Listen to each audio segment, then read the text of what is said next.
All right, good morning everyone. कैसे हैं आप सभी? I hope you are doing well. काफी दिनों बाद लाइव आ रहा हूं इस प्लेटफॉर्म पे।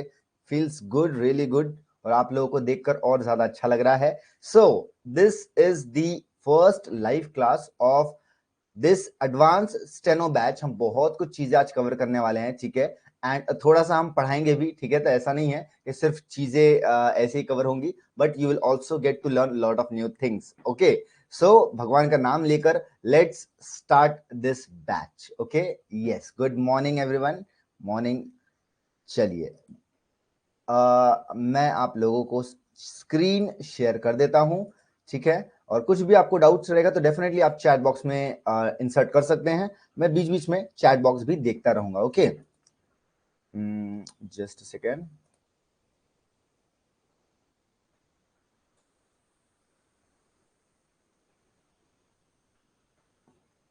Okay, I think the screen is visible. Yes, screen दिख रही है आप लोगों को। सो ये सबसे पहले एक छोटा सा वेलकम नोट है all the stenographers in steno school. या तो आप लोग शॉर्ट हैंड सीख रहे हो, या तो बिगिनर हो आप, ठीक है।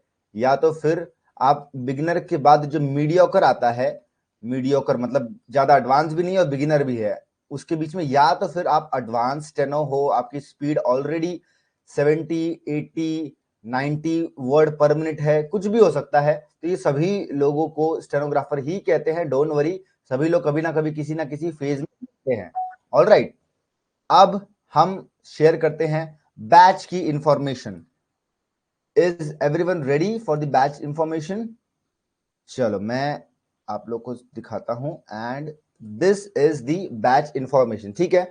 शांति से जरा 2 मिनट सब लोग ध्यान से सुनेंगे, और फिर कुछ भी डाउट है तो मैं आप लोग के लिए चैट ओपन कर दूंगा। ओके, चलिए, सबसे पहले who is this batch for. सबसे पहले तो जो भी बिगिनर स्टेनोग्राफर्स हैं, ठीक है। बिगिनर स्टेनोग्राफर्स मतलब आप लोग ने अभी जस्ट पिटमैन की बुक खत्म की है, ठीक है। पिटमैन की बुक या तो आपने हमारे फाउंडेशन कोर्स से खत्म की होगी, जो कि फाउंडेशन कोर्स हमारा कब स्टार्ट हुआ था? नवंबर 20 को स्टार्ट हुआ था, ठीक है। ऑफ कोर्स इसमें बहुत सारे बच्चे बाद में भी जुड़ते गए। इसकी आपकी 6 मंथ की वैलिडिटी थी, ठीक है। या तो आपने यहां से खत्म किया होगा बेसिक शॉर्ट हैंड, या तो फिर आप मेरे ब्लूप्रिंट बैच के स्टूडेंट होगे, ठीक है। कि आपने ब्लूप्रिंट जो बैच है, जो 1 ईयर की वैलिडिटी जिसकी है, वहां से आपने सारे मिशंस देखकर, मिशंस के फॉर्मेट में आपने खत्म किया होगा बेसिक शॉर्ट हैंड, ठीक है।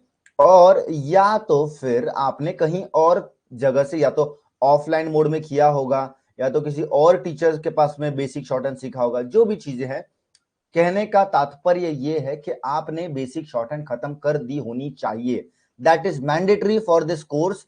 मैं अभी आप लोग को अगर कैलाश चंद्र चालू कर रहा हूं, केसी मैटर, जो केसी क्या होता है वो भी अभी बताने वाला हूं कि केसी मैटर अगर हम स्टार्ट कर रहे हैं और आप लोग को बेसिक ही नहीं आता है, तो फिर यहां पर तो जाके कोई फायदा ही नहीं है, क्योंकि ये बेसिक के भी ऊपर लेवल का है।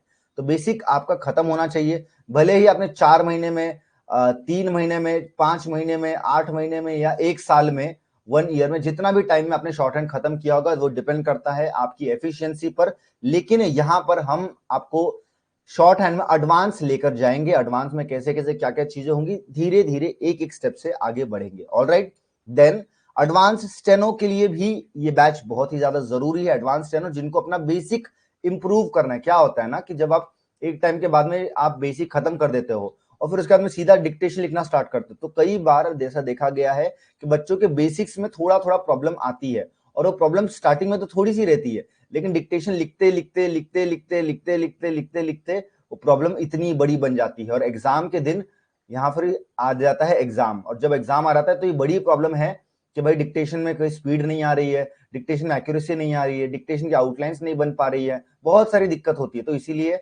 प्रॉब्लम को आप बताइए कब सॉल्व करना चाहिए? जब वो इतनी बड़ी है तब सॉल्व करना चाहिए, या इतना बड़ा होने के बाद में सॉल्व करना चाहिए? ऑफ कोर्स ये बात है, जब भाई छोटा है तब जल्दी सॉल्व हो जाएगी। तो एडवांस स्टेनो के लिए ये बैच जरूरी है कि उनकी जब प्रॉब्लम अभी नई नई है तभी उनको इंप्रूव कर देंगे बेसिक हम यहाँ पे इस बैच में। एंड फाइनली ऐसे स्टूडेंट्स जिन्होंने भाई शॉर्ट हैंड बहुत पहले सीख रखी थी, हो सकता है उनकी स्पीड भी 90 वर्ड पर मिनट या 100 वर्ड पर मिनट थी उनकी स्पीड, लेकिन अब किसी कारणवश उन्होंने छोड़ दी है स्टेनो। हो गया है 5 महीने, 6 महीने, 8 महीने, 4 महीने, जो भी है, आपके इतना टाइम से शॉर्ट हैंड छूटी हुई है। तो आप लोगों के लिए भी ये बैच बहुत ही ज्यादा जरूरी हो जाती है। ओके, तो ये था सभी लोगों के लिए, जिन जिन लोगों के लिए ये बैचेस हैं। ओके, अब कैसे क्या चीजें हैं वो हम आगे बढ़ते हैं। आई होप इस पॉइंट तक सब कुछ आप लोगों के लिए क्लियर है, क्रिस्टल क्लियर है, आप सब चीज समझ रहे हैं। ओके,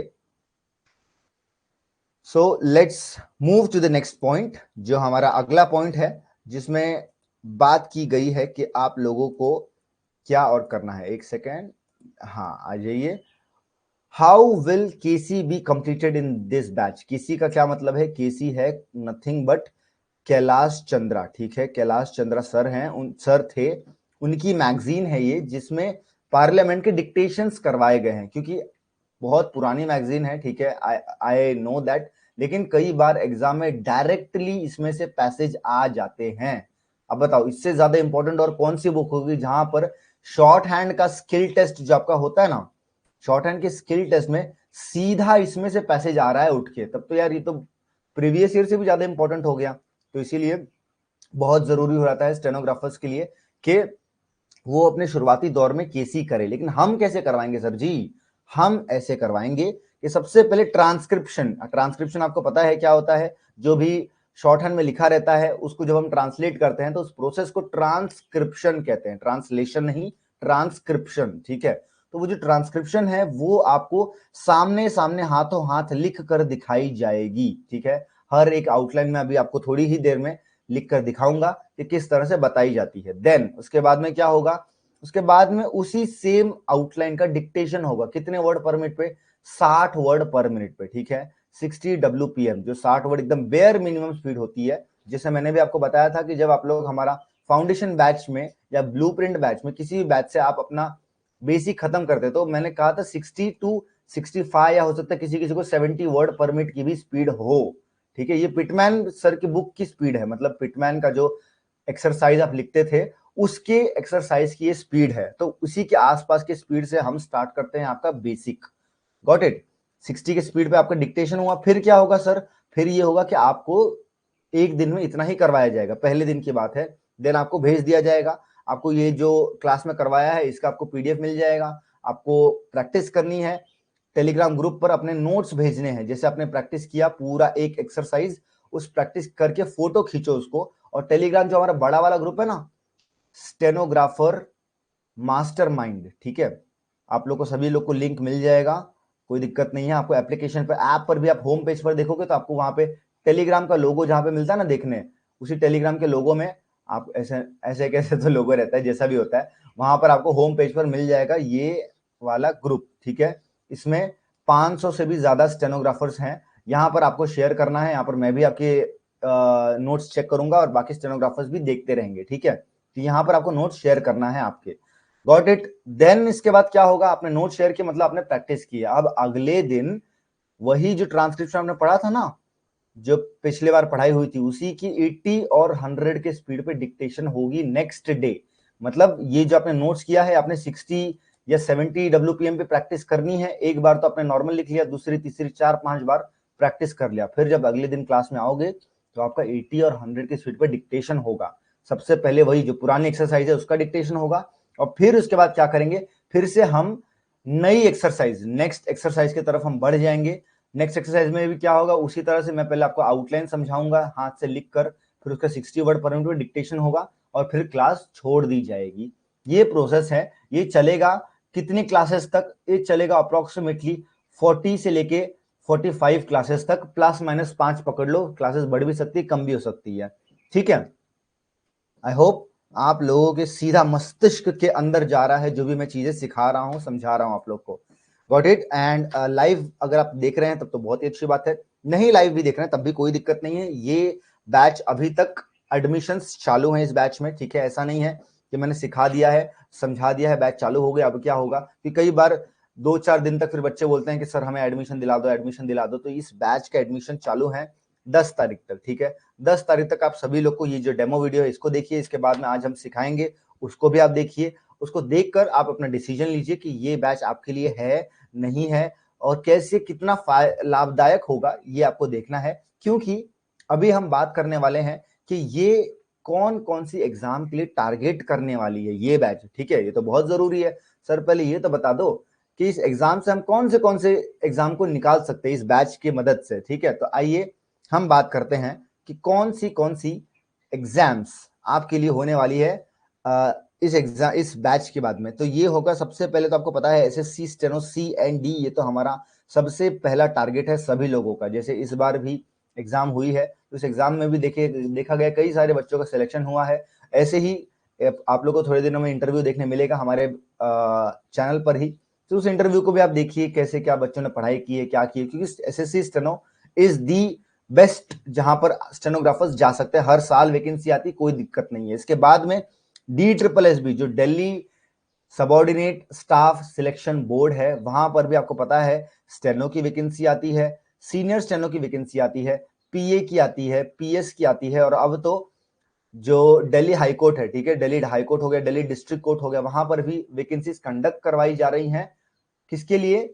स्टेनोग्राफर्स के लिए। तो वहां पर भी आपके लिए काम में होगी। डिफेंस का जितना भी एएसआई स्टेनो वाली पोस्ट होती है, सीआरपीएफ का नाम ले लो, ठीक है, सीआरपीएफ ले लो, सीआईएसएफ ले लो, या आसाम राइफल्स ले लो, ठीक है, असम राइफल्स, या बहुत जगह पे जैसे हो गया सशस्त्र सीमा बल हो गया।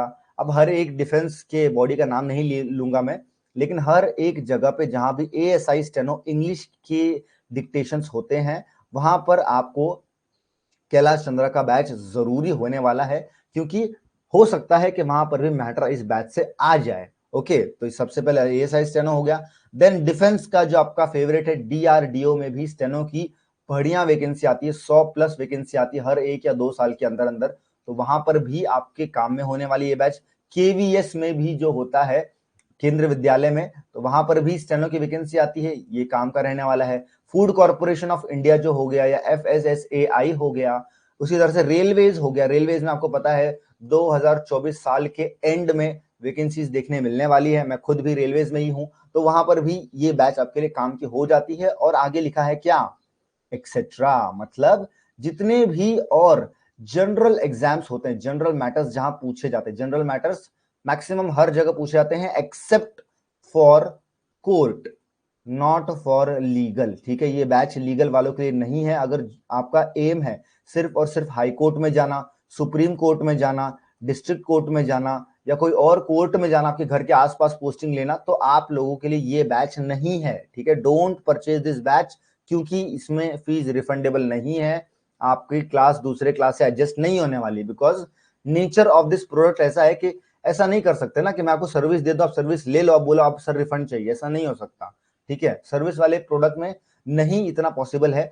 तो थोड़ा सा देखिए, सोचिए समझिए, कोई जल्दी नहीं है, जल्दबाजी नहीं करनी है, आराम से बैच देखिए किस तरह से क्या सिखाया जा रहा है इसमें, क्यों बताया जा रहा है, वो सब चीजें देखिए, सोचिए समझिए। अपने किसी और दूसरा स्टेनोग्राफर तो उसे भी दिखाइए, उनसे भी राय सलाह लीजिए। और बाकी हम भी अवेलेबल तो रहते ही हैं, हमारी टीम अवेलेबल है। यू कैन जस्ट व्हाट्सएप पे आप मैसेज भेज सकते हो, या तो यहाँ पर जो चैट सेक्शन इस एप्लीकेशन पर है वहां पर भी आप पूछ सकते हो। ठीक है, तो ये है कुछ डिटेल्स, कुछ एग्जाम्स जो आप क्रैक कर सकते हो इस बैच की मदद से, क्योंकि हम आपको लेकर चले जाएंगे कहाँ पे, 60 वर्ड पर मिनट से लेकर आपको 100 की स्पीड तक लेकर जाएंगे। ओके, 100% लाइव बैच है अभी स्टार्टिंग में। जैसे ही ये बैच खत्म हो जाएगी विद इन 40 क्लासेस, उसके बाद में क्लासेस रिकॉर्डेड आपको 100% रिकॉर्डेड मिलेगी। आपको जब चाहिए केसी वॉल्यूम आप वहां से कर सकते हो। Got it? समझ में आ रहा है स्टूडेंट्स को?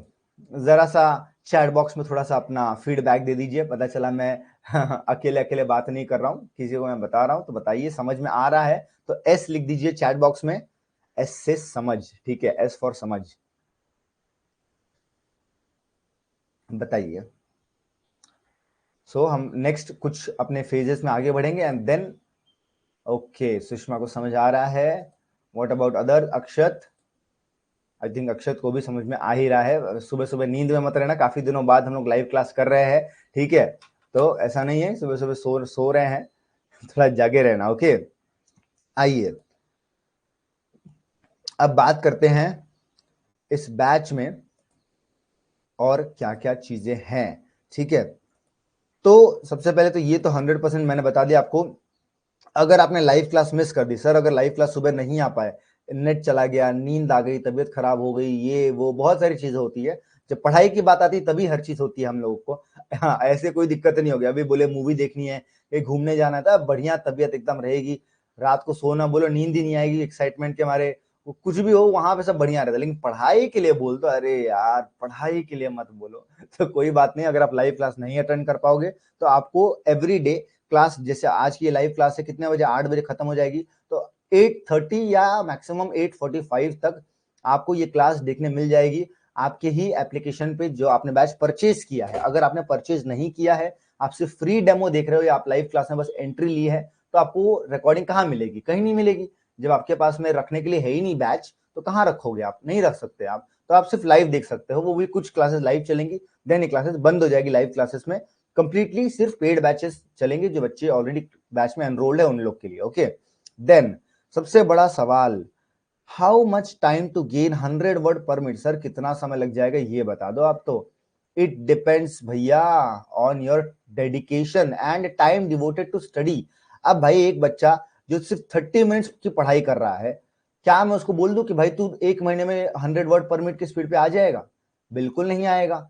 लेकिन वहीं पर दूसरा बच्चा तो 3 घंटे की पढ़ाई कर रहा है, 3 आवर्स की, 1 मंथ तक लगातार पढ़ाई कर रहा है, तो यस इसकी मैं गारंटी ले सकता हूं कि भाई हो सकता है कि भाई तुम 100 वर्ड पर मिनट की स्पीड पर मैटर लिख लो, कोई दिक्कत नहीं है, क्योंकि भाई आपकी मेहनत दिख रही है मुझे, आप पढ़ाई कर रहे हो, आप बैच में जवाब दे रहे हो, आपको आउटलाइन समझ में आ रही है।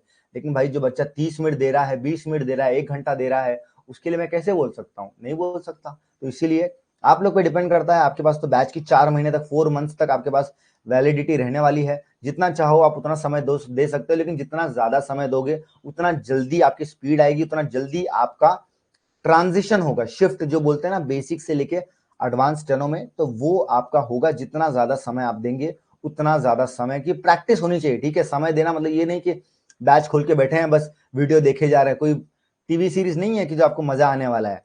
ठीक है, टीवी सीरीज नहीं है ये, यहाँ पर जो आपने पढ़ा है उस चीज की आपको करनी है प्रैक्टिस, बहुत जरूरी है स्टेनोग्राफर्स के लिए। अगर वो प्रैक्टिस नहीं करें तो stenographer who doesn't do transcription, who doesn't take dictation, तो इट इज जस्ट लाइक आप इस फील्ड में क्यों आए हो? Don't come in this field, आपके लिए है ही नहीं फील्ड। आप किसी और फील्ड में चले जाइए जहां पर मैथ्स होता होगा, जहां पर आपको लगातार प्री मेंस, देन उसके बाद फिर डीवी, फिर और काफी सारी काफी लंबा प्रोसेस होता होगा, आप वहां चले जाइए। गवर्नमेंट जॉब अगर लेनी है तब तो कंसिस्टेंसी आपको बनानी पड़ेगी, और उसमें भी अगर आप शॉर्ट हैंड जैसी फील्ड में है तो आपको शॉर्ट हैंड से नाता जोड़ के रखना पड़ेगा। कब तक? जब तक आपकी एग्जाम नहीं हो जाती। हाँ डेफिनेटली जिस दिन आपकी सीबीटी की एग्जाम है, ठीक है, जैसे एसएससी में आप प्री एग्जाम देने जा रहे हो, तो आपको मैं ये नहीं बोलूंगा कि कल आपकी प्री एग्जाम है आज बैठ के एक एक 2-2 घंटा डिक्टेशन लिखो, वो तो मूर्खता वाली बात हो गई। जिस दिन सीबीटी की एग्जाम है 1 महीना पहले शॉर्ट हैंड बंद कर दो। कितना टाइम पहले? 1 महीना पहले।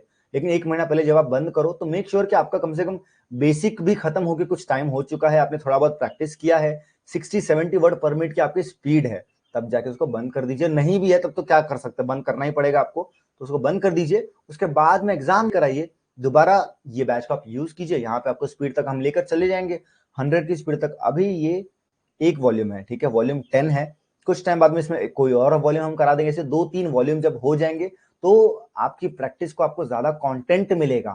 प्रैक्टिस करते रहना है, खत्म नहीं होना है। जैसे डॉक्टर्स क्या करते हैं, डॉक्टर डॉक्टरी नहीं करते, डॉक्टर्स प्रैक्टिस करते हैं, मेडिसिन की प्रैक्टिस करते हैं। लॉयर्स क्या करते हैं? लॉगिरी नहीं करते लॉयर्स, वो लॉ की प्रैक्टिस करते हैं, क्योंकि ये फील्ड ऐसी है कि इसमें कभी खत्म नहीं होने वाली, कोई पढ़ाई खत्म नहीं होगी कि डॉक्टर ने इतनी पढ़ाई कर ली अब वो डॉक्टर बन गया अब कभी नहीं पढ़ाई करनी, ऐसा नहीं होता। हमेशा कुछ ना कुछ नया उसको पढ़ना पड़ता है, ट्रेनिंग्स लेनी पड़ती है, लॉयर्स को हमेशा पढ़ना पड़ता है। उसी तरह से स्टेनोग्राफर्स को जब तक जॉब नहीं मिलती तब तक उन्हें पढ़ना पड़ेगा। और वो भी डिपेंड करता है कि भाई आपका बॉस कैसा है जॉब मिलने के बाद में। कोई कोई बॉस रहते हैं हर 2 दिन पे डिक्टेशन देते हैं, तो आपको वहां पर भी डिक्टेशन लिखनी पड़ेगी। और कोई कोई बॉस रहते हैं जो कभी डिक्टेशन ही नहीं देते, तो आपको डिक्टेशन नहीं लिखनी है। बट एग्जाम क्वालिफाई होने तक आप इससे नाता नहीं तोड़ सकते हैं, ठीक है, आपको जुड़े रहना पड़ेगा। और जुड़े रहने के लिए आपको ऐसी केसी बैचेस, एडवांस बैचेस, ये सभी बैचेस आपके बहुत काम आएंगी, जहां पर आप लिख सकते हो, बहुत सारे मैटर्स की प्रैक्टिस कर सकते हो। ओके, और कुछ लास्ट के 5-6 पॉइंट्स हैं, वो देखकर हम तुरंत बढ़ेंगे कहां पर? इस बैच का जो मेन पढ़ाई है, जो डिक्टेशन है, उसके तरफ हम बढ़ेंगे, ठीक है। चलिए बस लास्ट के 2 मिनट सब्र बनाए रखिए दोस्तों, यात्रीगण कृपया ध्यान दें, लास्ट की कुछ चीजें बस आपके सामने आ रही हैं। जैसे नोटिस, ये बैच कब होगा? डेली मॉर्निंग 7 AM को होगा। आपको पता है कभी कभार 7:10 हो जाते हैं कभी कभार 7:15 भी हो जाते हैं, बट भाई इसी के आसपास समझ लो क्लास आपकी होने वाली है। Mostly we will try to remain on time, very much punctual. Okay, batch की वैलिडिटी कब तक है? 4 महीने वैलिडिटी है। कब से वैलिडिटी? जिस दिन से आपने परचेज किया भाई, आज से वैलिडिटी नहीं है। आपने आज अगर परचेज किया तो समझ लो आज से आपकी वैलिडिटी चालू हो जाएगी। लेकिन अगर आप 6 मार्च को ले रहे हो, 6 मार्च को आप परचेस कर रहे हो, तो कितना होगा वहां से? 4 महीने, मार्च, अप्रैल, मई, जून, जुलाई, ठीक है। तो 6 जुलाई तक आपके पास में ये बैच वैलिड रहेगा और ये मोर देन सफिशिएंट टाइम है केसी का वॉल्यूम, एक वॉल्यूम का प्रैक्टिस करने के लिए, ठीक है। बहुत सफिशिएंट टाइम है, इसमें कोई भी वैलिडिटी बढ़ाई नहीं जाएगी किसी की भी, क्योंकि वो एक इंडिविजुअल पर्सन के लिए कुछ नहीं होता, जो होगा पूरे बैच के लिए होगा। तो कोई वैलिडिटी एक्स्ट्रा नहीं मिलेगी। अगर आप 4 महीने में नहीं पढ़ पा रहे हो तो भाई आपके लिए ये बैच वैसे भी नहीं है, ठीक है। मैक्सिमम टाइम अगर कोई सीरियस स्टूडेंट होगा वो 2 महीना, मैक्सिमम बोल रहा हूं, मैक्सिमम 2 महीने में खत्म कर देगा इस पूरे बैच को, ठीक है। बढ़िया से 90 से 100 वर्ड पर मिनट पर अनसीन पैसेज लिखने लगेगा। अनसीन पैसेज क्या होता है? थोड़े ही टाइम में अभी हम आएंगे, आपको बताएंगे कि क्या होता है अनसीन पैसेज। तो ये बच्चा लिखना लगेगा। तो ये है इस बैच की खासियत कि भाई अगर करने वाले हैं तो कर जाओगे, नहीं करने वाले हो तो भगवान भला करे आपका, ठीक है। अब थर्ड पॉइंट क्या है? Sometimes morning class might be rescheduled भी हो सकती है। कभी कभी सुबह की क्लास शाम को हो गई, दोपहर को हो गई, या कुछ और ये हो गया, रीस्केड्यूल भी हो सकती है और इवन कैंसिल भी हो सकती है। कभी कभी क्या होता है कि यू ऑल नो कि I am stenographer in central railways, ठीक है। सेंट्रल रेलवे में स्टेनोग्राफर हूं। तो कभी कभी क्या होता है कि ऑफिस में सुबह जल्दी बुला लेते हैं मीटिंग में, ठीक है। 9 AM को बुला लेते हैं ऑफिस में, तो उस दिन तो मैं अगर क्लास लेके जाऊंगा तो ऑफिस नहीं पहुंच पाऊंगा। या किसी दिन रात को जैसे कुछ ऑफिस में काम था तो लेट आए हैं, तो सुबह नहीं आ पाते हैं क्लास लेने के लिए। तो ऐसे टाइम पर भी कभी कभी क्लास नहीं हो पाएगी। रेयर सिचुएशन है, हमेशा नहीं होता है ऐसा, but you need to be prepared कि हाँ ये भी हो सकता है। तो ये चीजें हैं। Then 1 batch for 1 student only. ऐसा नहीं है भाई, सामूहिक पढ़ाई नहीं चलने वाली है कि भाई मैं एक बैच खरीदता हूं, हम 20 स्टूडेंट्स इसमें पढ़ लेंगे, हम 10 स्टूडेंट्स पढ़ लेंगे, तो आप ही को दिक्कत होने वाली है कि क्योंकि इसमें मल्टीपल लॉगिन अलाउड नहीं है। एक मोबाइल फोन से 1 मोबाइल फोन में 1 लॉगिन ओनली अलाउड। मतलब आप ऐसे नहीं कर सकते कि आपने अपनी आईडी बना ली है, आप अपने आईडी का मोबाइल नंबर बाकी दोस्तों को दे दो, भाई तू भी लॉगिन कर ले, मैं भी कर लेता हूं, मैं सबको ओटीपी दे दूंगा, और नहीं हो पाएगा। आपका आईडी ब्लॉक हो जाएगा। मल्टीपल लॉगिन जैसे ही डिटेक्ट करेगा, ब्लॉक होने का मेरे पास में वो एप्लीकेशन आएगी, फिर आप रिक्वेस्ट करोगे सर अनब्लॉक कर दो, अनब्लॉक कर दो, तो फिर वो चीजें आपके लिए थोड़ा सा प्रॉब्लम हो सकती है, ठीक है। देन ये बैच सर कहाँ अवेलेबल है? It is available on PC also, on mobile also. चाहो तो आप पीसी में खोलिए, पीसी में देखिए इस बैच को, या तो आप मोबाइल ओपन करके अपने एप्लीकेशन पर देखिए, दोनों ही जगह पर अवेलेबल है। देन एक बहुत जरूरी पॉइंट, जो बच्चे हमसे कुछ टाइम से जुड़े हैं उन्हें पता है कि हमारे पास में एक एग्जाम सॉफ्टवेयर भी है जहां पर हम डिक्टेशन का ट्रांसक्रिप्शन करवाते हैं बच्चों से, ठीक है। लाइव क्लास लेते हैं, उसके बाद में वही डिक्टेशन आपको मिलता है सॉफ्टवेयर पे टाइप करके चेक करने के लिए, बट वो इस बैच के साथ में नहीं अवेलेबल है, बिकॉज वो एडवांस स्टेनो, एडवांस से भी ऊपर स्टेनो के लिए है। हमारे स्पीड बैच में वो होता है जहां पे बच्चों की स्पीड कम से कम 80 से 90 वर्ड पर मिनट ऑलरेडी होती है, ऑलरेडी उनकी स्पीड होती है। इससे हम लेकर जाते हैं 120 वर्ड पर मिनट के स्पीड तक, ठीक है। तो ये थोड़ा और ज्यादा एडवांस चीजें हैं। आप लोग वहां पर अगर आ जाओगे तो आपको प्रॉब्लम हो जाएगी, इसीलिए आप लोग के लिए ये बैच है। पहले यहाँ पे आइए, अपनी स्पीड को 80-90 word per minute, 100 word per minute ले जाइए, देन आप वहां पर आ सकते हो, ठीक है। लेकिन कोई भी मुझसे डिमांड नहीं कर सकता कि सर एग्जाम सॉफ्टवेयर दिला दो हमें। ऑलरेडी आप लोग को जो बैच का प्राइस है उसमें बहुत कुछ दिया जा रहा है, ओके। फिर सर कितना कवर होगा? Only 1 page will be covered in 1 session. अभी आपको दिखाऊंगा मैं क्या कितना पेज होता है कैलाश चंद्रा का। वो एक दिन में एक सेशन में एक ही पेज कवर होगा। सैटरडे एंड संडे छुट्टी होगी। क्यों छुट्टी होगी? ताकि आप लोग रिवीजन करो और प्रैक्टिस करो जो पूरे वीक आपको पढ़ाया गया है। बिना प्रैक्टिस रिवीजन के कुछ नहीं होने वाला है। और जैसे मैंने बताया है, payment is non refundable, non adjustable. तो बैच को देखें, समझे कैसे क्या काम है इस बैच का, एंड देन आप लोग आगे बढ़ें। Got it? ये था पूरा इंफॉर्मेशन इस बैच का, इस पूरे इंफॉर्मेशन जो भी आपको देनी थी। और ये हमारी पहली बैच है ऑन एप्लीकेशन। इसके पहले हम लोग सॉफ्टवेयर पे काम करते थे, गूगल मीट पे चलता था, सब कुछ था, बट ये एप्लीकेशन पर फर्स्ट बैच है। लेट्स सी कैसा रिस्पॉन्स होता है इस बैच का, कैसे बच्चे पढ़ रहे हैं, क्या चीजें इनके लिए है यहाँ पर, एंड कैसे कैसे चीजें आगे बढ़ रही हैं। ओके, चलिए अब हम चलते हैं कहाँ पे, कैलाश चंद्रा के मैटर के तरफ, जो इस बैच का मेन एकदम गोल है, जो मेन तरीके से हम लोग करने वाले हैं, उसके तरफ हम आगे बढ़ते हैं। ठीक है, सो एक सेकेंड, बस अब कुछ मोमेंट्स का ध्यान फोकस बनाए रखिए। ठीक है, क्योंकि वैसे भी मैं तो ये कहता हूँ कि जितने कम लोग हैं उतना अच्छा है, क्योंकि देखो सब लोग गवर्नमेंट जॉब ले लेंगे तो फिर कहाँ मजा आएगा, है ना। तो जितने कम लोग हैं, जितने कम स्टूडेंट्स हैं उतना अच्छा, उतनी खुशी से आपको पढ़ना चाहिए। बैच में 2 4 10 बच्चे बहुत खुश हो जाओ कि बस इतने ही लोग हैं, ये अच्छा जो गोल्ड कंटेंट मिल रहा है सबके पास नहीं है, सिर्फ हम ही लोग के पास अवेलेबल है। तो अच्छे से खुशी खुशी क्लास में पढ़िए कि चलो भाई हम कम ही लोग हैं, वैसे भी स्टेनो फील्ड में कम होते हैं, उसमें से भी किसी एक पर्टिकुलर बैच में जहां पर पढ़ाई हो रही है वहां पर और कम लोग होते हैं। अभी यहाँ पे एंटरटेनमेंट चालू कर दें तो भीड़ लग जाएगी लोगों की, लेकिन एंटरटेनमेंट से किसी का भला नहीं हुआ है, सिर्फ हंसी मजाक हुआ है। लेकिन अगर बढ़िया से आपको गवर्नमेंट जॉब चाहिए तो आपको करनी पड़ेगी पढ़ाई, और पढ़ाई के लिए हम स्टार्ट करते हैं हमारा कैलाश चंद्रा का बैच। ठीक है, ये मैंने आप लोगों को वेलकम नोट दे दिया। देन ये आ गई आपके सामने कैलाश चंद्रा का डिक्टेशन। सब लोग को दिख रहा है, दिखाई दे रहा है? जस्ट टेल मी, एक बार चैट बॉक्स में बता दीजिए। इफ इट्स विजिबल तो वी टाइप कर दीजिए, वी। क्या आप लोग अगर पढ़ पा रहे हो जो भी लिखा है, सो दैट आई अंडरस्टैंड कि हाँ कुछ दिख रहा है, समझ में आ रहा है। कि मुझे तो सही से दिख रहा है, लेकिन आप लोग के स्क्रीन पर दिख रहा है क्या जो इंग्लिश में लिखा हुआ है, ये दिख रहा है या शॉर्ट हैंड में दिख रहा है? तो जल्दी से एक बार कंफर्मेशन दे दो so that we can move ahead. Not visible, okay, let me, not visible. तो थोड़ा सा इसको क्या करते हैं हम, इसका साइज थोड़ा सा और बड़ा करते हैं। आप बताइए।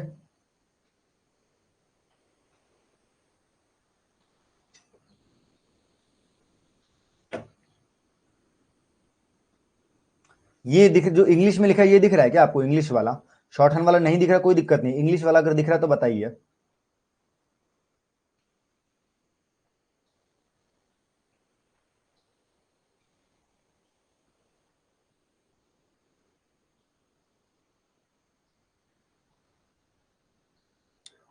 हाँ चलो, दिख रहा है तो अच्छी बात है। एक और चीज ध्यान रखो आप लोग, ठीक है, बहुत ज्यादा इंपॉर्टेंट आप लोगों के लिए, इस पूरे वॉल्यूम का, ठीक है, प्रिंट आउट निकाल लीजिए। प्रिंट आउट निकाले बिना अगर आप पढ़ रहे हो तो आपको प्रॉब्लम होने वाली है। ठीक है, सो मेक श्योर कि आप लोग इसका प्रिंट आउट जरूर निकालें, क्योंकि बिना प्रिंट आउट के अगर पढ़ोगे तो फिर आप भी बस देखते रहो कि चल क्या रहा है, हो क्या रहा है।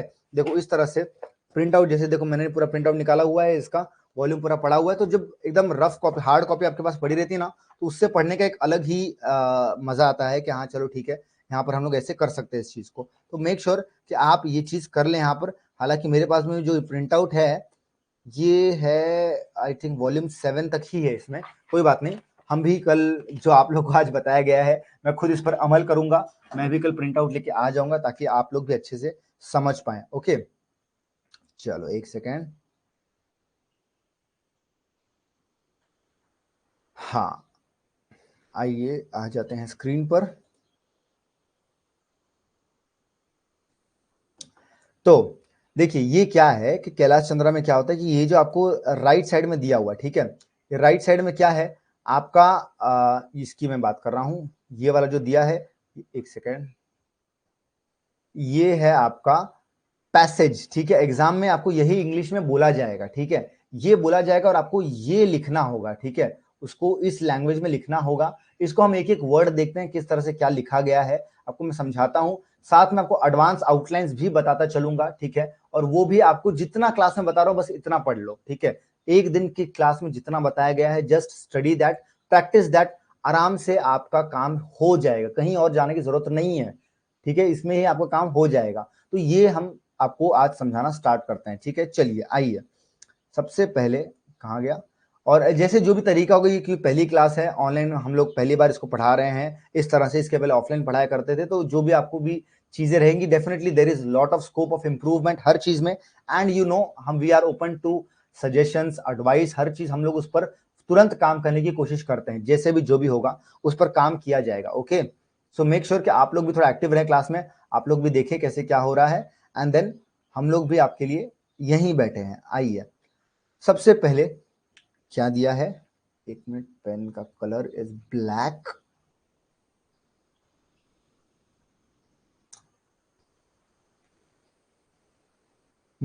मिस्टर डेप्यूटी चेयरमैन, ठीक है, तो ये आ गया मिस्टर, ये आ गया डेप्यूटी चेयरमैन, ठीक है, ये डेप्यूटी का डी यहां पे डाल दिया है, देख लीजिए यहां पर आपको दिख रहा होगा mister deputy chairman, comma the middle class, mid class ऐसे भी लिख सकते हो, या तो आप चाहो तो इसको मिडिल क्लास पूरा लिख सकते हो, ठीक है। ये आपको पता है कि एक एक चीज अब यहाँ पे बहुत ज्यादा बेसिक से नहीं बताई जाएगी कि ये क्या है, ये हुक है, के एल एल का हुक है, ये ऐसे कुछ नहीं बताया जाएगा। थोड़ा सा आपको रूल्स आपको याद होने चाहिए, समझ में आना चाहिए कि किस तरह से चीजें सिखाई जा रही है, हर चीज एकदम बेसिक से नहीं होता है, ठीक है। फिर the middle class is amongst, तो अमोंगस्ट आगे, एक minute, the middle class is amongst the, तो यहीं पर द आ गया, अमोंगस्ट द पीपल, तो ये आ गया पीपल, हिट, तो ये आ गया हिट, ठीक है, एच नीचे से ऊपर वाला बना दिया, हिट, हार्डेस्ट, हार्ड, और ये एस्ट, ठीक है, hardest by the new taxation policy, ठीक है, तो ये एन एन यू वाला न्यू बना दिया टैक्सेशन, और ये पॉलिसी, ठीक है। इसमें बहुत ज्यादा हम लोग हर जगह पे नहीं यूज करते हैं क्या, ग्राम लॉग, जैसे यहाँ पे पॉलिसी का ऑ का मैंने नहीं यूज किया ग्राम लॉग, तो वो चीजें आपको धीरे धीरे समझ में आना स्टार्ट हो जाएगी, ठीक है। फिर देखिए ये आ गया आपके advance outline, on the one hand, तो ये हो गया ऑन द वन, और ये हैंड, ठीक है। हैंड का आपने पढ़ा होगा, क्या पढ़ा होगा, ग्राम लॉग आपने पढ़ा होगा इसका, तो वो ग्राम लॉग आपको ध्यान में रखना है, ठीक है।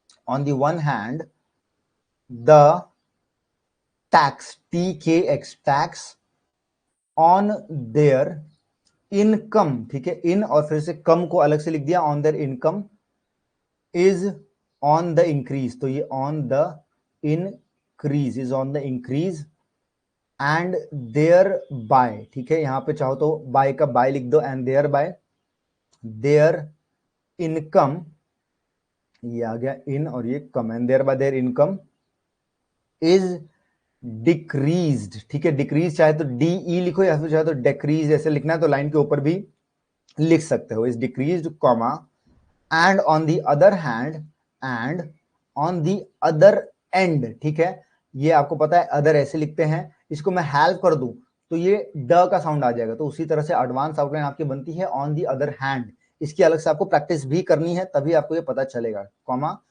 आर्टिकल्स, ठीक है, and on the other hand articles of consumption are being subjected to forces which raise their prices, ठीक है, ये आ गया prices, full stop, in these circumstances, ठीक है, अगेन ये एक एडवांस फ्रेजोग्राफी है, in these circumstances, comma it will be, ठीक है, it will be very difficult for these classes, for और उसी में जोड़ के दीज बन गया, इसी में आगे classes, for these classes to balance their budget, to balance their budget, ठीक है, बैलेंस आपको पता है शॉर्ट फॉर्म है, ठीक है, बजट का ब और ये ज और ट, ठीक है, बजट चाहो तो यहाँ पे डाल दो बजट, ठीक है, एंड द क्वेश्चन, अब ये नॉर्मल बजट की बात कर रहा है, ये हमारा बजट वो बजट नहीं है जो पार्लियामेंट में पेश किया जाता है, तो ये छोटा ही बजट आएगा, ठीक है।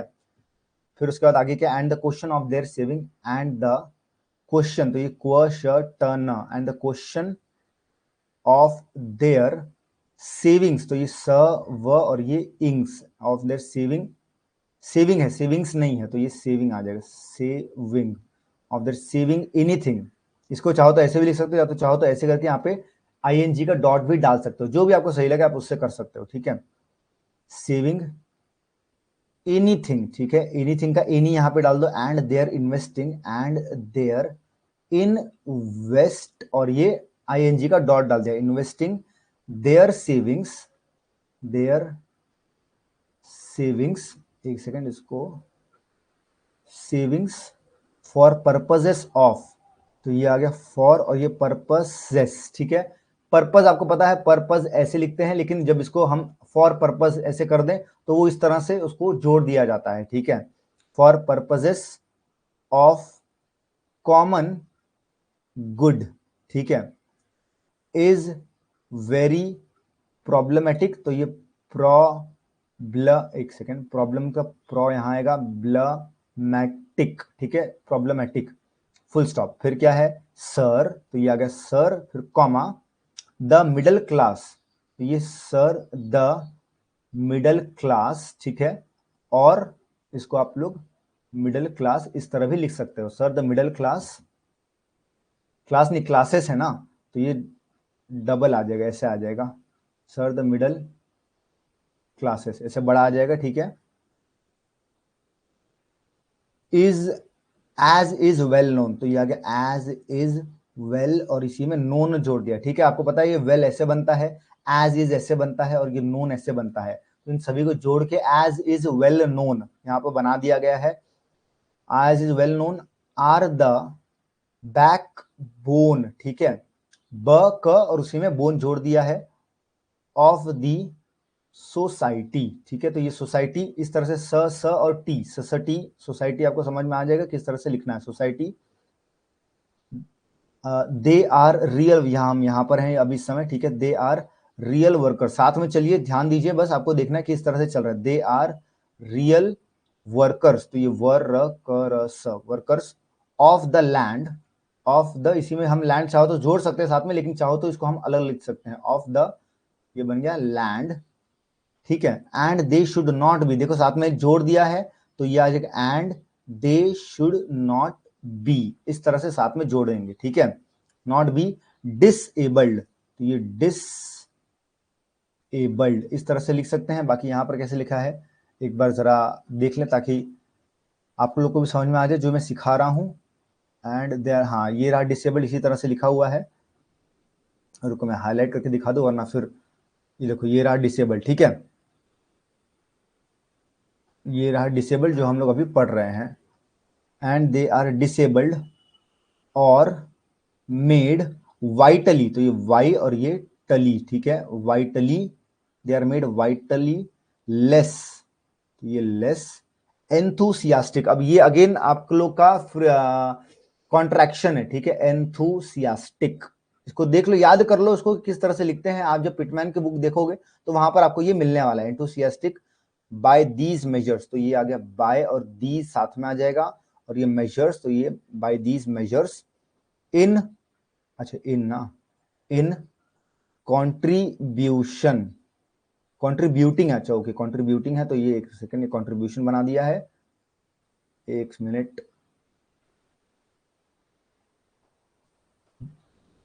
दिख रहा है ना, हाँ हाँ चलो दिख रहा है, ठीक है ठीक है ठीक है। बाय दीज कहाँ गया, बाय दीज मेजर्स, म श और उसमें शर जोड़ दिया, ठीक है, by these measures in contributing, तो ये कॉन्ट्रीब्यूटिंग, ठीक है, कॉन्ट्री आ गया और ये ब्यूटिंग का यू आ गया, ब्यू जो ब्यूटी आप ब्यूटी लिखते थे उसी का ब्यूटी है, और टूवर्ड्स, टूवर्ड्स द, ये टूवर्ड्स का भी आपको पता है TWR उसी में सब जोड़ दिया गया है, towards the success, success of the plan, ठीक है, तो ये प्लान करके बना दिया गया, ओके।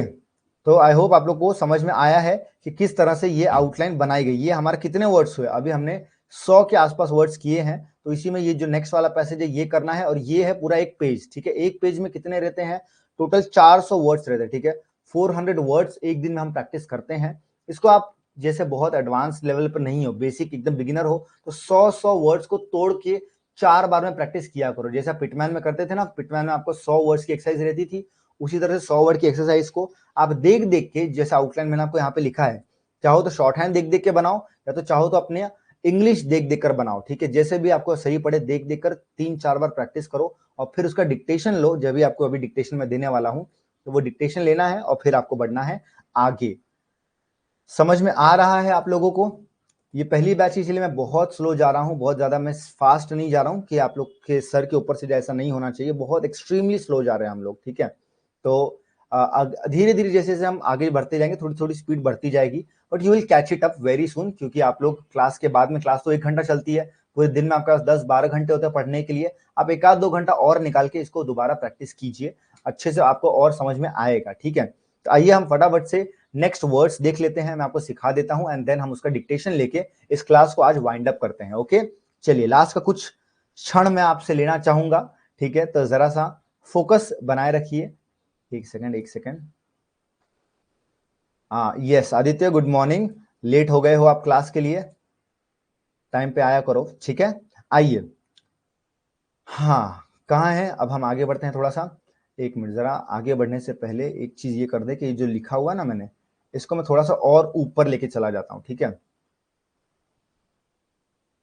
ये जो लिखा है इसको इसको थोड़ा सा ऊपर मूव कर देते हैं, ठीक है, ताकि थोड़ा जगह बन जाए हमारे लिए। और ये मैंने आउटलाइन का शेप भी थोड़ा इंक्रीज कर दिया। ओके आइए, तो ये पैराग्राफ जब, हालांकि एग्जाम में पैरा नहीं बोला जाएगा, लेकिन पैरा अगर बोला है तो आप ऐसे डबल डैश भी डाल सकते हो पैरा लिखने के लिए, यही कंटिन्यू कर सकते हो, या तो अगर आप चाहो तो आप अलग पैराग्राफ से स्टार्ट कर सकते हो, ठीक है। चलो आ जाओ, क्या बोल रहा है, द इनडायरेक्ट टैक्स, ठीक है, ये रहा, मैं एकदम पास में रख रहा हूं ताकि आपको ये भी दिखता रहे। देखो अब हम कहां पर हैं, इस समय हम हैं यहां पर, सब लोग साथ में हो ना मेरे, एक बार चैट बॉक्स में बता दो कि हाँ भाई सर साथ में हैं। यहां से हम स्टार्ट कर रहे हैं दोबारा से, ठीक है, आओ।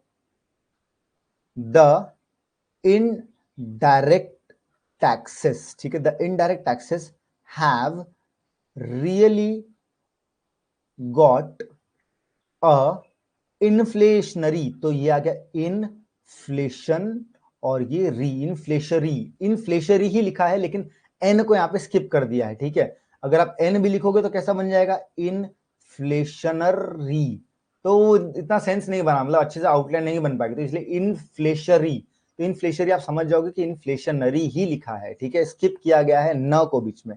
इन्फ्लेशनरी क्या, इन्फ्लेशनरी बोल रहा है टेंडेंसी, मतलब इन्फ्लेशनरी की, मतलब जो हमेशा इन्फ्लेशन आते रहते हैं उस टेंडेंसी की बात कर रहा है, तो ये आ गया 10 एन और ये सी, ठीक है, टेंडेंसी और ये फुल स्टॉप।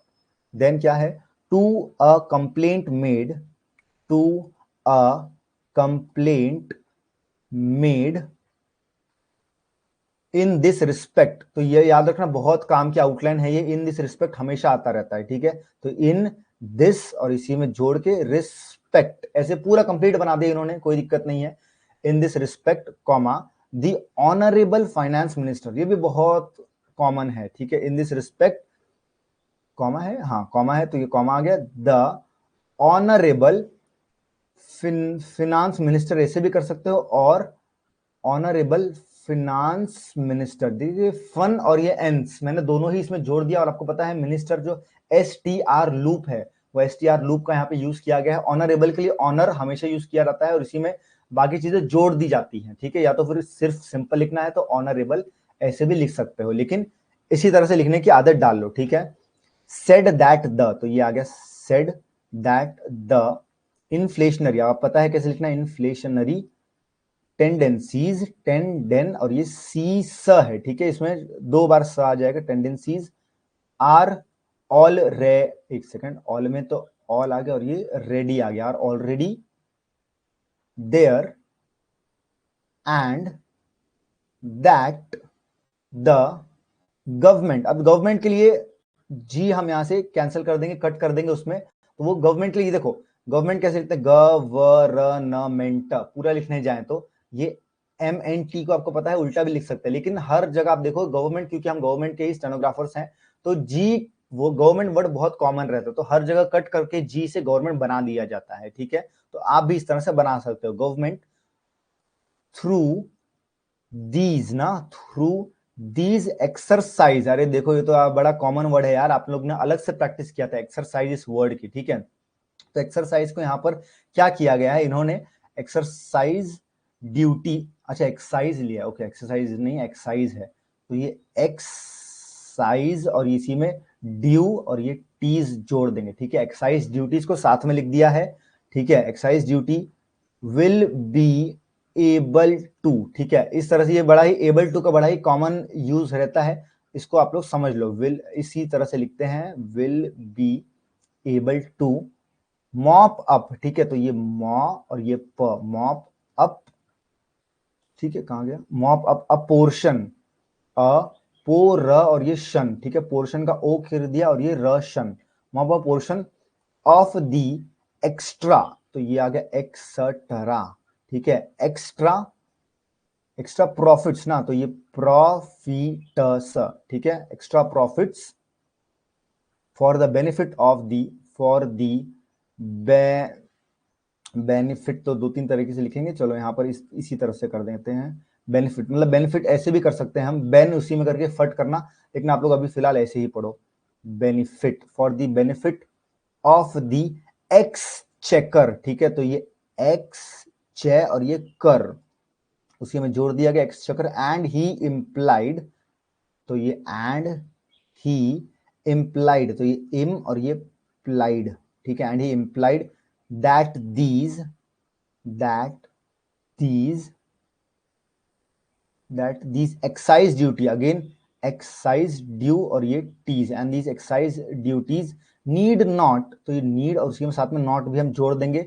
जोड़ के लिखा है या कैसे लिखा है यहाँ पे, हाँ जोड़ के लिखा है। Need not raise the prices, ठीक है। रेज द प्राइजेस, नहीं एक मिनट, हाँ need not raise the prices in many cases, तो ये इन और ये मेनी और ये केसेस इसी तरह से साथ में जोड़ के लिख देंगे, ठीक है। तो ये इन का इन बनाया है और ये मेनी का मेनी बनाया है, उसी में साथ में केसेस जोड़ दिया है। Full stop. हमारे 200 वर्ड्स कंप्लीट हो चुके हैं, ठीक है।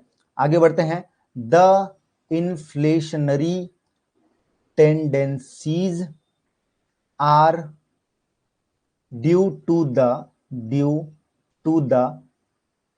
play of market forces and the prices will go up to, ना तो ये आ जाएगा will go up to a maximum का मैक्स ऐसे लिखते हैं, ठीक है। मैक्सिमम के लिए पूरा मैक्सिमम नहीं लिखते, मैक्स लिखते हैं। ये भी आपको मिल जाएगा फ्रेजियोग्राफी में। आज की क्लास के बाद में सब कुछ अपलोड कर दूंगा ताकि आप उसको भी साइड बाय साइड रेफर करते रहें, ठीक है। उसका भी प्रिंट आउट निकाल लेना।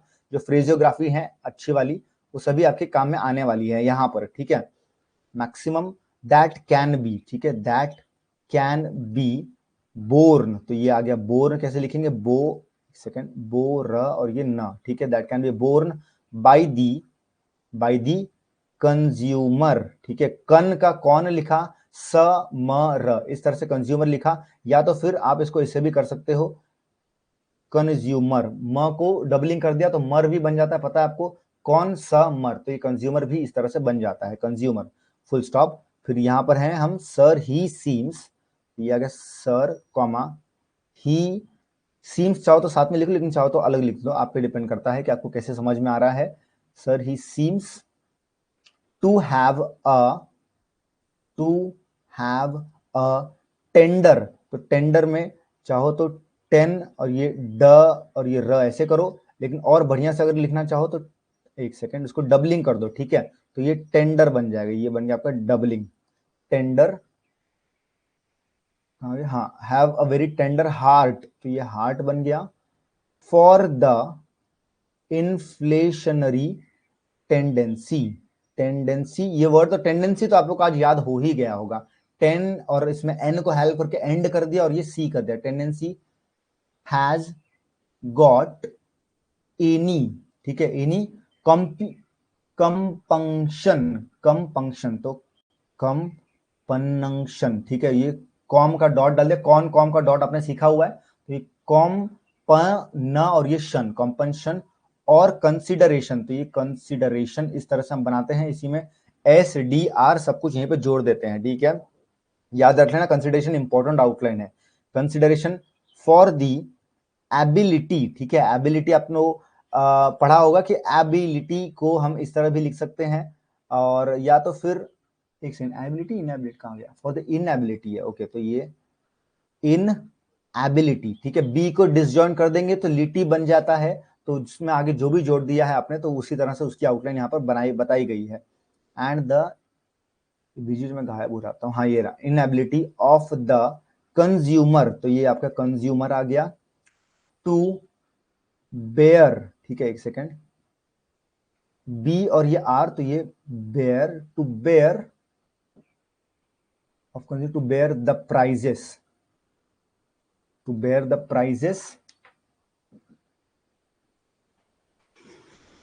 ये आज थोड़ा हम स्लो जाएंगे, बाकी फिर धीरे धीरे हम लोग स्पीड बढ़ा देंगे इसका, ठीक है, bear the prices that those, those क्योंकि अलग है तो इसलिए इसको अलग से लिखे, लाइन के ऊपर लिखा गया, that those tendencies may put up, may put और ये अप लिख दिया, ठीक है, मे पुट अप फुल स्टॉप, फिर क्या, इन सर्टेन अदर केसेस, तो ये इन सर्टेन, एक सेकेंड कैसे लिखा इन्होंने, पहले इनका देख लिया वरना फिर कंफ्यूजन आपको नहीं करना है, हाँ, इन सर्टेन अदर, तो इन सर्टेन, आप इसको साथ में मत लिखो, आप इसको अलग कर दो, इन सर्टेन अदर और ये केसेस, ठीक है, इन्होंने कैसे लिखा है, और in certain other cases, an को ही हेल्प करके वहां पे आपको बड़ा कर दिया, लेकिन आप इस तरह से अलग अलग छोड़ के लिखो, पहली क्लास है इसीलिए, बाद में आगे आगे हम इसको इंप्रूव कर देंगे, ठीक है, in certain cases, in certain other cases comma, he admits, ठीक है, he admits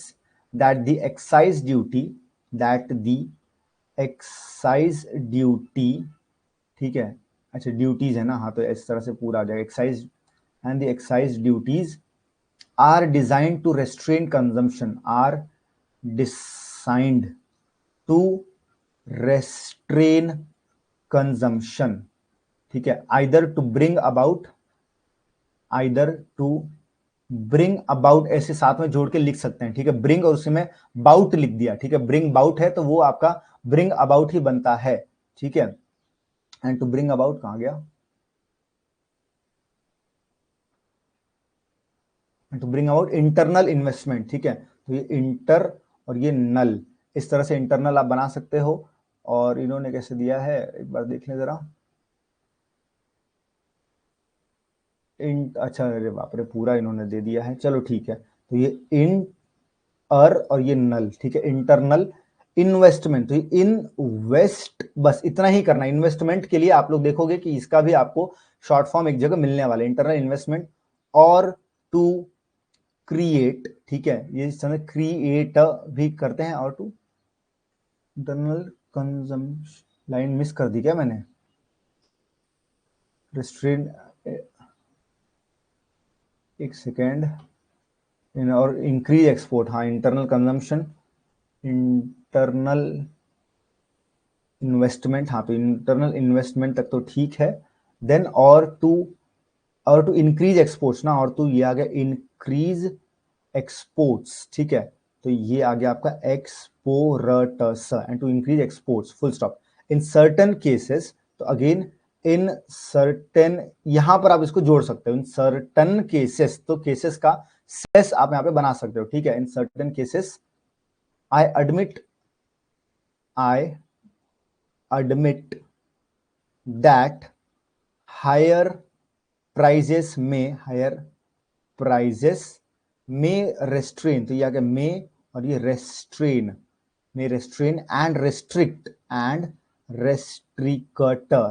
consumption, ठीक है, तो ये आ गया restrict consumption full stop, for example, तो ये फॉर एग्जाम्पल इस तरह से आप इसको लिख सकते हो, ठीक है, for example comma, if the price of sugar, ध्यान से देखना है क्योंकि इसके बाद में हम लोग तुरंत इसको डिक्टेशन लेने वाले हैं, तो डिक्टेशन अगर ध्यान नहीं दिए रहोगे तो फिर प्रॉब्लम हो जाएगा, ठीक है, तो शुगर मैंने आपको जानबूझ के थोड़ा श और ये गर थोड़ा सा डिटेल में बताया है, यहाँ पे तो श को ये डबलिंग करके शुगर कर दिया है, ठीक है, शुगर इज रेज्ड, तो ये आ गया is raised, people may consume less, comma, people may, थोड़ा सा नीचे ले लेते हैं, नीचे का यहां ले लेते हैं, ठीक है, पीपल में कंज्यूम लेस, ठीक है, लेस अगेन क्या, शुगर, पीपल में consume less sugar full stop, that is a known fact but it, हम यहां पर हैं अभी इस समय, यहां पर हैं, ठीक है, ध्यान दीजिए, बस खत्म होने वाला है। That is a known fact, ठीक है, but it does not stop there, but it does not, ठीक है, इस तरह से आप साथ में लिख सकते हो, या तो चाहो तो इसको अलग ही लिखो अभी फिलहाल, but it does not stop there, ठीक है, full stop, in such cases, तो ये आ गया इन सच, और ये केसेस ऐसे जोड़ देंगे, इन सच केसेस ह्यूमन नेचर, तो ये ह्यूमन और ये नेचर, ठीक है, human nature must be taken into consideration, बहुत ही ज्यादा इंपॉर्टेंट लाइन है, तो ये आ गया आपका must be taken into consideration, ठीक है, मैंने आपको मस्ट बी टेकन को भी साथ में ही मैंने यहाँ पे जोड़ के लिख दिया है, जैसे इन्होंने नहीं लिखा है, इसको आप मस्ट बी कंसिडरेशन ऐसे भी लिख सकते हैं, लेकिन आप इसी आउटलाइन को फॉलो करो, ठीक है, यहाँ पे टेकन भी साथ में जुड़ा हुआ है, तो आपको समझ में आ जाएगा, फुल स्टॉप।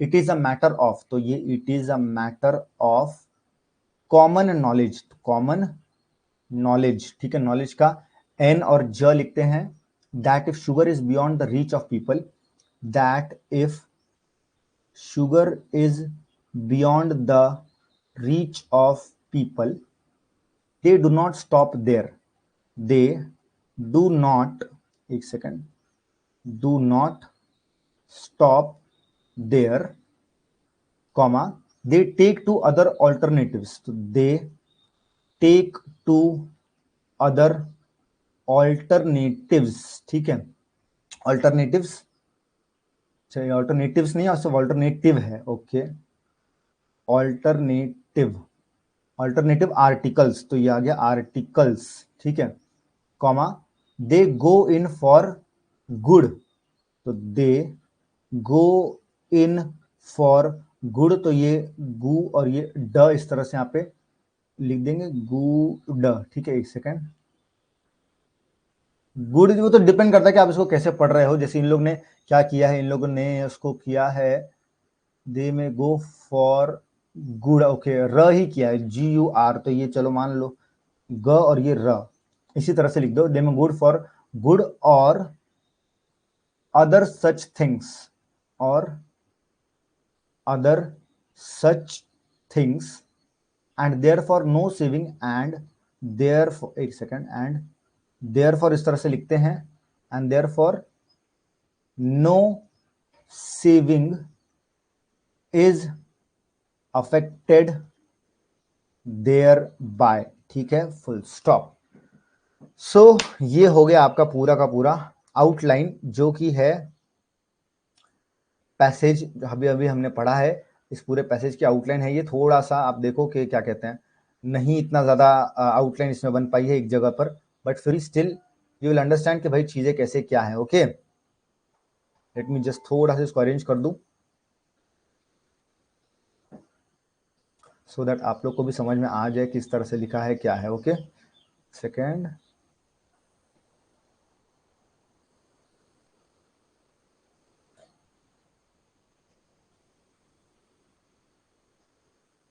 चलो यही रहने दो, ओके, एक सेकेंड,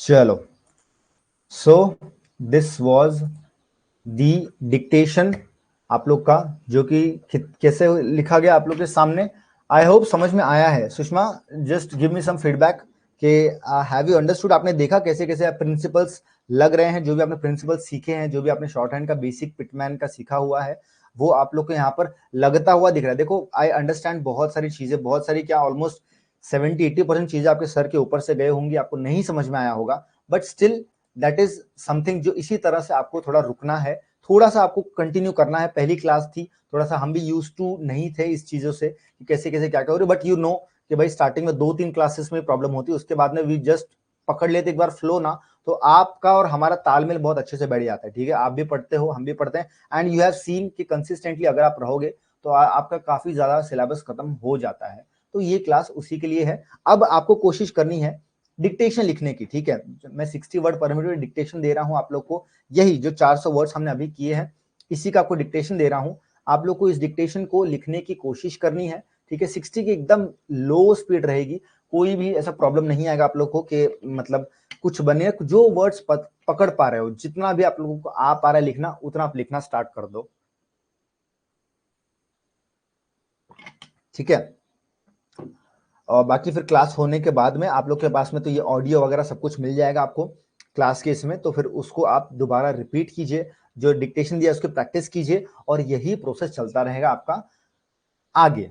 ओके, चलो gate ready for everyone.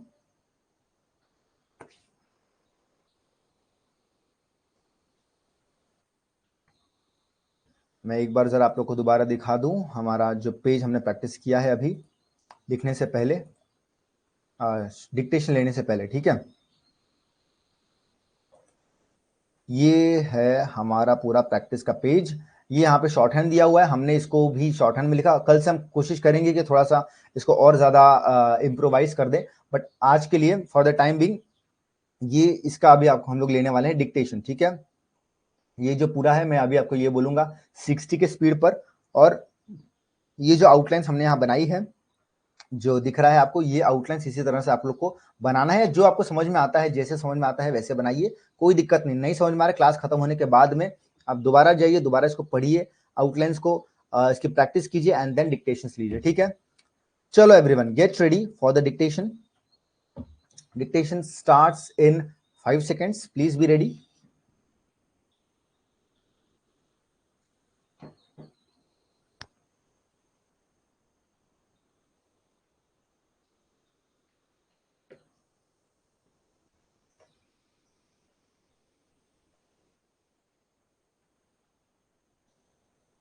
Ready.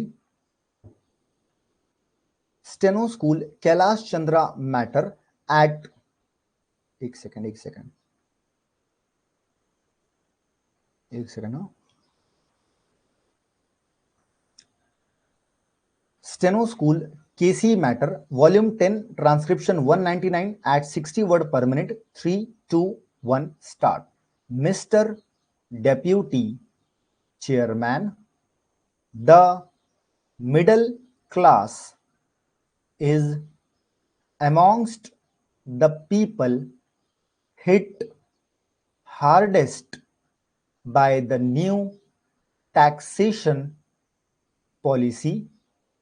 On the other hand, the tax on their income is on the increase, and thereby their income is decreased, and on the other hand, articles of consumption are being subjected to forces which raise their prices. In these circumstances, it will be very difficult for these classes to balance their budget, and the question of their saving anything and their investing their savings for purposes of common good is very problematic. Sir, the middle classes, as is well known, are the backbone of the society. They are the real workers of the land, and they should not be disabled or made vitally less enthusiastic by these measures in contributing towards the success of the plan. Para, the indirect taxes have really got an inflationary tendency. to complaint made in this respect, the Honorable Finance Minister said that the inflationary tendencies are already there and that the government, through these excise duties, will be able to mop up a portion of extra profits for the benefit of the exchequer, and he implied that these excise duties need not raise the prices in many cases. The inflationary tendencies are due to the play of market forces, and the prices will go up to a maximum that can be borne by the consumer. Sir, he seems to have a very tender heart for the inflationary tendency, but I do not know whether the inflationary tendency has got any compunction or consideration for the ability or the inability of the consumer to bear the prices that those tendencies may put up. In certain other cases, he admits that the excise duties do raise the prices, and in such cases, excise duties are designed to restrain consumption, either to bring about internal investment or to increase exports. In certain cases, I admit that higher prices may restrain and restrict consumption. For example, if the price of sugar is raised, people may consume less sugar. That is a known fact, but it does not stop there. In such cases, human nature must be taken into consideration.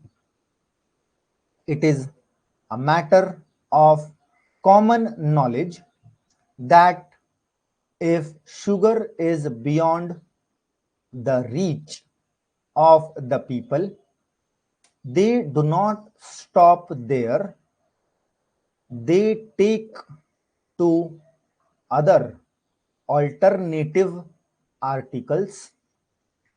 They go in for good or other such things, and therefore no saving is effected thereby, full stop.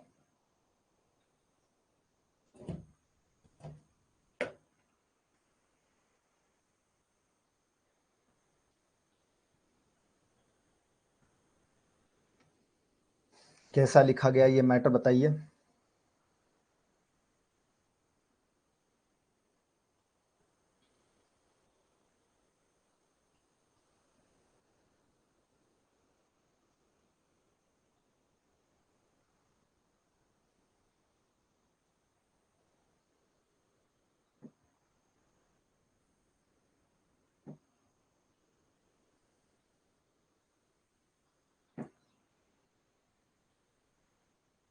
लिख पाए, थोड़ा बहुत words आ पाया, बहुत सारे word छूटे, कोई बात नहीं, कोई बात नहीं, अच्छी बात है वर्ड्स छूटे तो, लेकिन कुछ तो आया।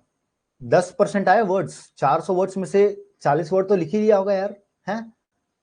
ठीक है, तो कोई बात नहीं। आपने अभी आज डिक्टेशन लिखा लाइव क्लास में, तुरंत अभी मैंने आपको समझाया, आपने प्रैक्टिस भी नहीं की है और तुरंत आपने वर्ड्स लिखे हैं, तो ये बड़ा ही नॉर्मल चीज है, कोई बात नहीं है। आप लोग को जाना है आज की क्लास के बाद में इसकी प्रैक्टिस करनी है, ठीक है। आपको पूरा ये शॉर्ट हैंड का मैं नोट्स आपको ऑलरेडी मिल जाएगा, इसमें आपकी क्लास जो स्टडी मटेरियल सेक्शन है उसमें आपको नोट्स भी मिल जाएगा, उसका प्रिंट आउट निकालिए, सामने रखिए और फिर उसका प्रैक्टिस कीजिए, ठीक है। जैसे पिटमैन की करते थे उसी तरह से पूरा पैसेज लिखिए, 100 वर्ड्स पकड़ो, ठीक है। 400 वर्ड्स एक बार मत पकड़ो, 100 वर्ड्स लो, 100 वर्ड्स की प्रैक्टिस करो, ठीक है। एक बार दो बार पैसेज लिखो और फिर उसके बाद में आप उसका डिक्टेशन लो, ठीक है। फिर पॉज करो, फिर आगे बढ़ो, फिर 100 का करो, ऐसे करके 4 पार्ट्स में ब्रेक करो, उसकी प्रैक्टिस करो।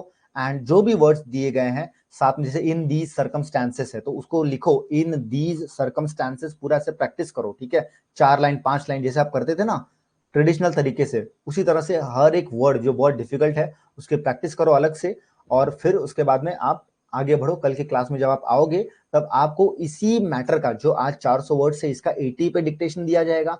आज स्पीड बहुत कम थी, ठीक है, 50 वर्ड पर मिनट की स्पीड थी, मैंने 60 में भी नहीं दिया है, सिर्फ 50 के स्पीड पे दिया है। कल जब आप आओगे तो आपको इसी का डिक्टेशन मिलेगा 70 की स्पीड, 80 पे नहीं मिलेगा, पहली क्लास है, पहला मैटर है, बहुत मैं स्पीड नहीं लेके जा रहा हूं ऊपर, 70 पे मिलेगा। और दूसरा जो 100 है वो 100 पे नहीं, वो 90 पे मिलेगा। तो मेक श्योर कि आप कल क्लास में आने से पहले, जैसे आज आपका 60 पे हुआ वैसे कल आपका होगा 80 और 100 के स्पीड पर। डोंट वरी, अगेन उसकी प्रैक्टिस करनी है, फिर ऐसे ही आगे बढ़ते जाएंगे, ठीक है। सो कैसी लगी ये आज की क्लास बताइए जरा everyone, how was the class today?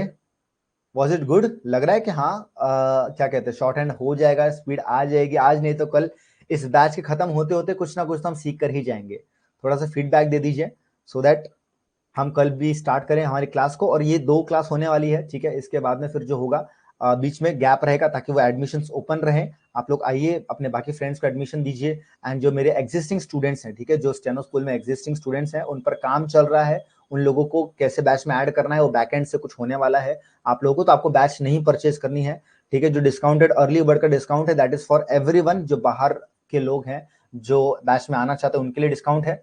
आप लोग थोड़ा सा वेट कीजिए, आज के ही दिन आपका काम हो जाएगा, ठीक है। आज के दिन, कल के दिन, बट डोंट वरी, आप लोग को अभी बैच नहीं परचेज करना है, फ्री डेमो सभी लोग के लिए है, ये क्लास सबके लिए अवेलेबल रहेगी एंड सेम कल की भी क्लास अवेलेबल होगी सबके लिए, ओके। चलो, थैंक यू, रिव्यू आ चुका है, thank you so much for attending, bye bye everyone, will meet again tomorrow at the same place same time, take care and do the practice, okay.